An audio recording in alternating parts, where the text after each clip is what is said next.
nós, contra o nosso Deus e contra tudo que é de bom sobre os judeus. E Paulo falou: não, eu não ando fazendo isso, eu ando pregando verdadeiramente aquilo que é a palavra de Deus. Mas eles não quiseram saber, se alvoroçaram, tomaram conta de Paulo, e Paulo foi, a partir daquele momento, como nós dissemos aqui no versículo 23, ele foi levado, a Ananias, e Ananias começou a fazer um julgamento. Mas que julgamento era esse? Não tinha como falar que ele estava sendo julgado por um crime. Não existia crime. O único crime é que ele falava a verdade. E quando se fala a verdade, qualquer um se alvoroça. E nesse caso, como ele contrastava todo o processo da lei através do Cristo vivo que ele encontrou, que deu toda a orientação para ele, então através disso constituiu o quê? Que ele era um bandido. E aí então mandaram esbofetear ele, não sei o que lá, e foi dessa parte que ele falou: então, Deus te ferirá com parede branqueada. Às vezes falamos assim, parede branqueada seria uma parede como se diz, de caiada, ou qualquer coisa semelhante. Mas esse termo é a intenção de Paulo falar que essa ação de Ananias era totalmente errada, porque em vez de ele aplicar a lei, na própria lei, da lei na lei, ele não estava praticando, ele estava praticando o quê? Uma injustiça. Então quando ele disse que Deus iria feri-lo com a parede branqueada, era justamente a justiça de Deus que iria através dele. Mas Paulo teve uma compreensão e um discernimento muito grande, porque aquilo que ele estava passando, ele já sabia que ia passar. Inclusive depois que ele, no momento que ele foi levado, depois para outro lugar, ele foi visitado pelo próprio Senhor Jesus e disse: olha, é assim, assim, assado, segura a barra, que o negócio aqui vai pegar fogo. O negócio vai ficar ruim para o seu lado, mas eu estou com você. E quando Cristo está conosco, quem é que pode nos segurar? Satanás? A única coisa que pode segurar é a nossa carne. Essa pode segurar. Mas Satanás não pode segurar você. Até quando maquinareis o mal contra o homem? E sereis mortos todos vós? Serei uma parede encurvada e uma sebe pouco seguro. Ou seja, parede encurvada, a tendência dela é praticamente cair. Isso está escrito em Salmo 62, 3, que tem o mesmo contraste com parede branqueada. Por quê? Praticavam-se injustiça, sabendo da lei que era para ser aplicada, mas praticavam injustiça aqueles que estavam sendo injustiçados. E agora, para compreendermos adequadamente esse episódio, Paulo, diante do Sinédrio, chama o sacerdote Ananias para a parede branqueada.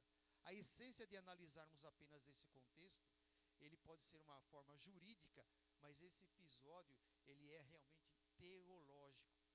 Porque quando o próprio Messias, que foi depositado como rocha, como salvação de defesa, ele dizia: a minha alma espera somente em Deus, e dele vem a minha salvação. E era isso que Paulo tinha em mente, era isso que Paulo passava. Ilegalmente utilizava a expressão parede branqueada, ou seja, não era ilegalmente, mas era aquilo que realmente se lisonjeava naquele momento. Essa linguagem, nós vamos ver, pode ser Mateus 8, 19 ao 20, por favor. Aí nós vamos ter essa palavra. E aproximando-se dele, um escriba disse-lhe: mestre, onde quer que fores, eu te seguirei. 20. Isso. E disse-lhe Jesus: as raposas têm covis e as aves do céu têm ninhos, mas o Filho do Homem não tem onde reclinar a sua cabeça. Então, o que nós podemos compreender sobre isso? Paulo tinha toda a conclusão e sabia evangelho ser pregado, e de falar a verdade perante aqueles homens da lei, porque era a justiça que ele praticava. E desta forma, nós sabemos muito bem que até quando maquinareis o mal contra o homem, sereis vós paredes encurvada, como a redundância fica para a parede branqueada. E nós vamos ver em Romanos 1,18, por favor, Romanos 1,18, aonde nós vamos ver uma palavra que Paulo disse na incumbência: porque do céu se manifesta a ira de Deus sobre toda a impiedade e justiça dos homens, que detêm a verdade em injustiça. Pode ser o 19, por favor. Porque quando o que de Deus se pode conhecer, nele se manifesta, porque Deus lhe manifestou. Paulo estava falando daquilo que era de exortar, de fazer com que o evangelho fosse vivido. E ele estava debatendo com homens da lei, aqueles homens que eram os donos, eram os donos daquele lugar. Mas de verdade, quando nós vemos qual que era o propósito real de Paulo, nós vamos ver em Mateus 23, do 27 até o 36, onde eu irei transcorrer e ver o que realmente, qual que era o propósito de Paulo. Ai de vós, escribas e fariseus hipócritas, pois que sois semelhantes aos sepulcros caiados, que por fora realmente parecem formosos, mas interiormente estão cheios de ossos de mortos e de toda a imundícia. Assim também vós interiormente pereceis justos aos homens, mas interiormente estáis cheios de hipocrisias e iniquidade.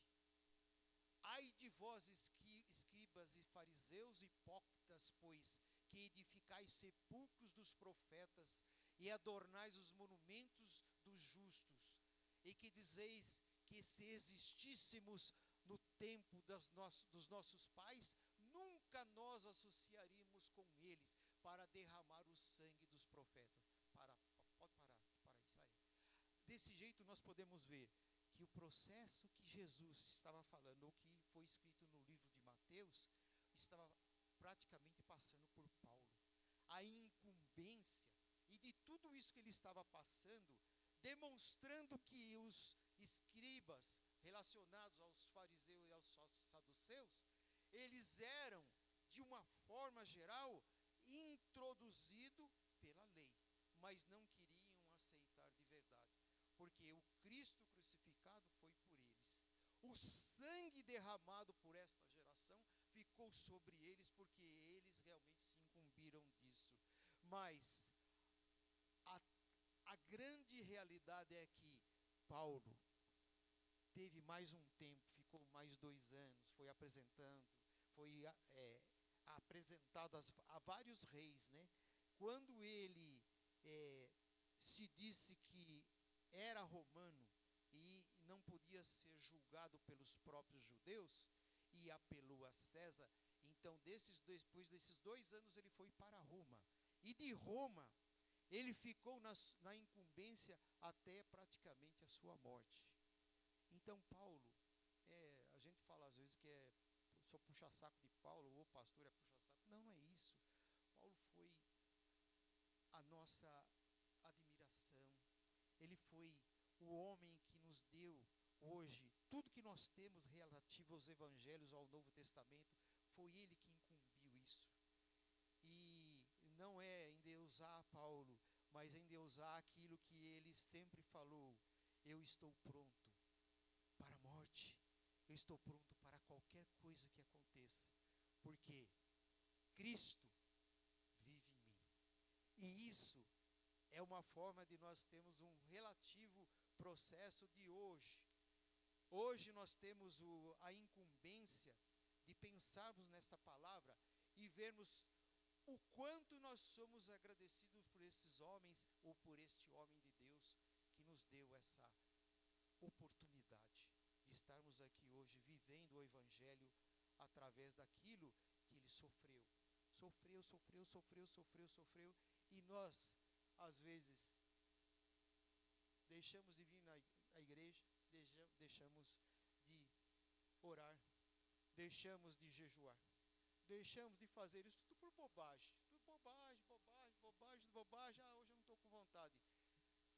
Se nós realmente tivermos que apresentar isso para o Senhor Jesus, as nossas fraquezas e mazelas, nós deveríamos ter vergonha, mas uma vergonha assim daquilo que nós somos mentirosos para nós mesmos.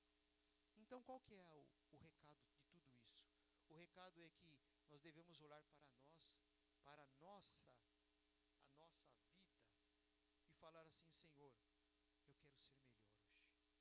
Me dê um novo coração, me dê uma nova convivência, me faça um homem renovado, porque é disso que nós precisamos. O Senhor quer que nós sejamos assim, mas nós temos que tomar a nossa atitude de homem.